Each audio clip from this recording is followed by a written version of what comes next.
Welcome back, welcome back. Last week I spoke to South Africa's former president, F.W. de Klerk, the man who freed Nelson Mandela and helped to end apartheid. Here's more of that intriguing interview. We take up the interview in February 1990, at the time of F.W. de Klerk's historic speech embracing revolutionary change. Nelson Mandela was still in prison. Before you actually made the historic speech and so on, in which you announced that Nelson Mandela was to be released, had you met him before that or only afterwards? I met him only once before that. He was brought to my office, which later became his office, in December '89.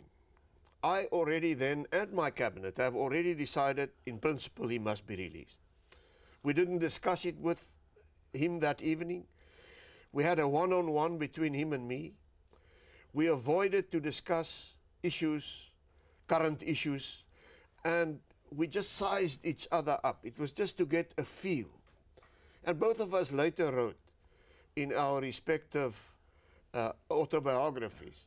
We could report back to our constituencies, I think I can do business with that man. The next time he was brought to my office was shortly after my speech of the 2nd of February, when I announced to him he would be released on the 11th of February. And his immediate reaction was, no, it's too soon. And I said, Mr. Mandela, why is it too soon? He said, no, we need more time to prepare. And I remember that established also a relationship between us where humor had a place. To say, Mr. Mandela, you've been in jail long enough. You will be released on the 11th. We will later negotiate about many other things, but this is not negotiable. Now let's negotiate about what time of the day and from which place are you going to be released. He laughed and he accepted. And shortly after his release, of course, we started to structure a negotiation forum. In April 1990, there was a meeting of a delegation from our side, the government, and from the ANC side. There was a broad agreement on the way forward with regard to negotiation. And then the ANC came. Before the next meeting, which took place in August 1990, the ANC took an initiative which I regarded as the equivalent of the initiative which I took on the 2nd of February. And they unilaterally announced they are suspending the armed struggle. And those two initiatives really set up the platform for meaningful and successful negotiation. And the other thing then, from that platform onwards, obviously there were negotiations going on in the background and so on, but really the miracle that this was achieved, the end of apartheid was achieved without enormous bloodshed, really depended tremendously on the simple human fact of the relationship between the two of you, didn't it? To an extent, although that relationship became at times terribly strained. Really, yeah. Because there was ongoing violence, notwithstanding my commitment that all political violence must end, my commitment to withdraw the security forces from being involved in underground activities, trying to manipulate the political situation, and notwithstanding Mr. Mandela and the ANC's assurance that the armed struggle was suspended, elements in the security forces and elements in the ANC continued with underground activities against the policies of their leadership. That caused tremendous strains, and at times Mr. Mandela publicly accused me of either being involved in some of these ongoing underground activities or of not being in control or of looking away, and I found that very hurtful because it was very unfair. But we mended those fences, and whenever, as the negotiations carried on, whenever there was a stalemate, our main negotiators would come to us, bring me and him together, and said, now it's up to the two of you to resolve this. And that we did. Right at the end, they said, now there are so many points left still. And those were some of the most difficult points, where we can inform you where we stand, but we haven't reached a consensus yet. And he and I, in one long meeting, had to resolve it and we resolved it.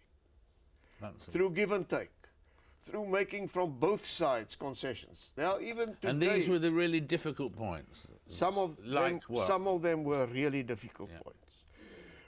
But in the end,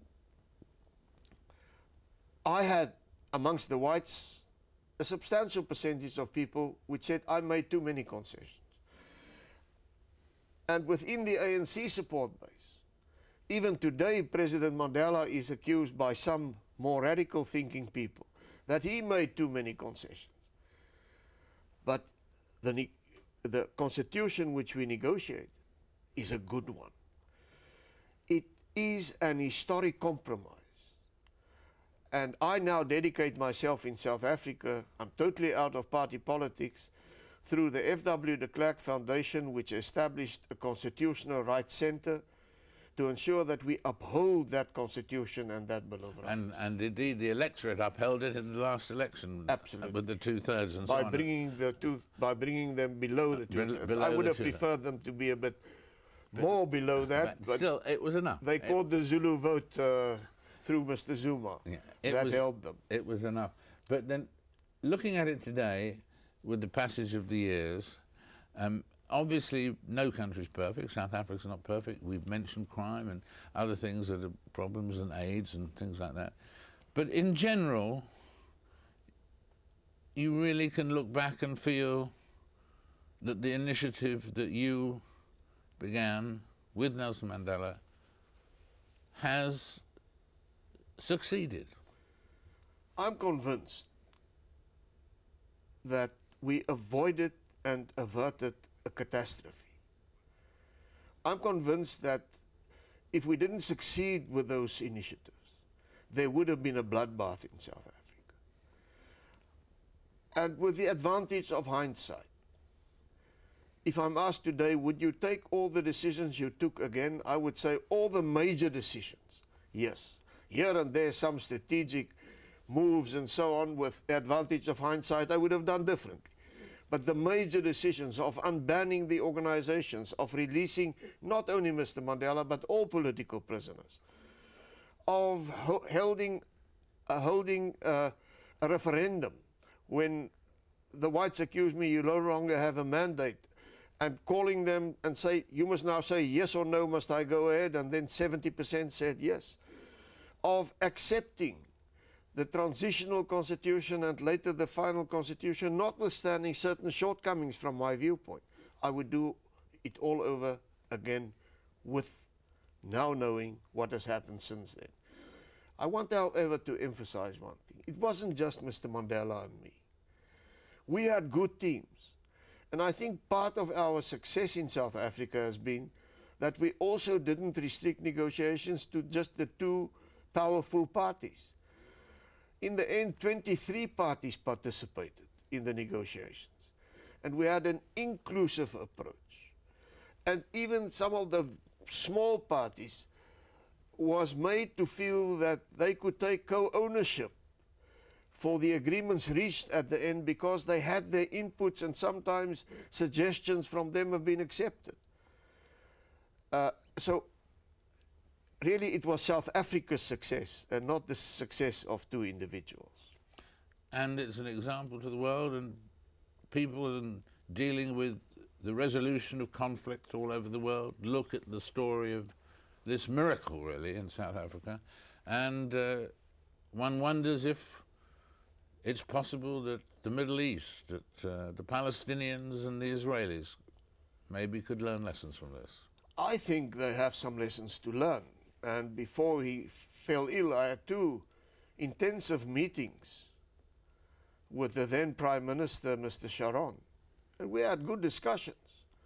I think they can also learn, if you look at the two nation-state solution which the whole world now supports for Israel and Palestine. They could learn, why did we fail in South Africa with the nation-state solution? And I think it's very important to realize that you cannot expect of any of the two to accept a country which isn't a decent country from a geographical point of view. So somehow or another, when you decide to have partition, you must partition the land fairly. You dealt with truth and reconciliation in a way that looked forward rather than back. I think so. Originally, the ANC wanted just a truth commission. We insisted to say, no, we must deal with the truth about the past. But the objective should be, we must deal with it in such a way that it will promote reconciliation. And then we agreed on a law, an establishing law for a Truth and Reconciliation Commission.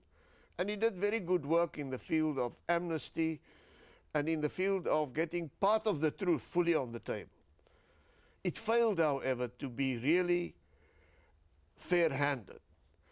And in the eyes of many South Africans, in the end, its reports tend to be interpreted as prejudiced, only focusing on the wrongs committed by and the transgressions of human rights committed by the security forces, and it did not deal sufficiently and did not get to the root of the problem of black-on-black violence, on the hundreds of people who died in clashes between the ANC people and the Inkatha freedom people. So somehow or another, unfortunately, we have not succeeded fully in getting a full agreement on the past.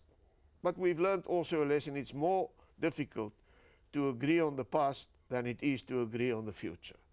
And there's a common spirit in South Africa across party lines, a goodwill and a preparedness by black and white and colored and Indian to take hands and say, we must make this country succeed.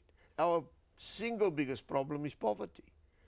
About 46% of our population lives on or beneath the breadline. We have a fast-growing black middle class, but it must grow much faster.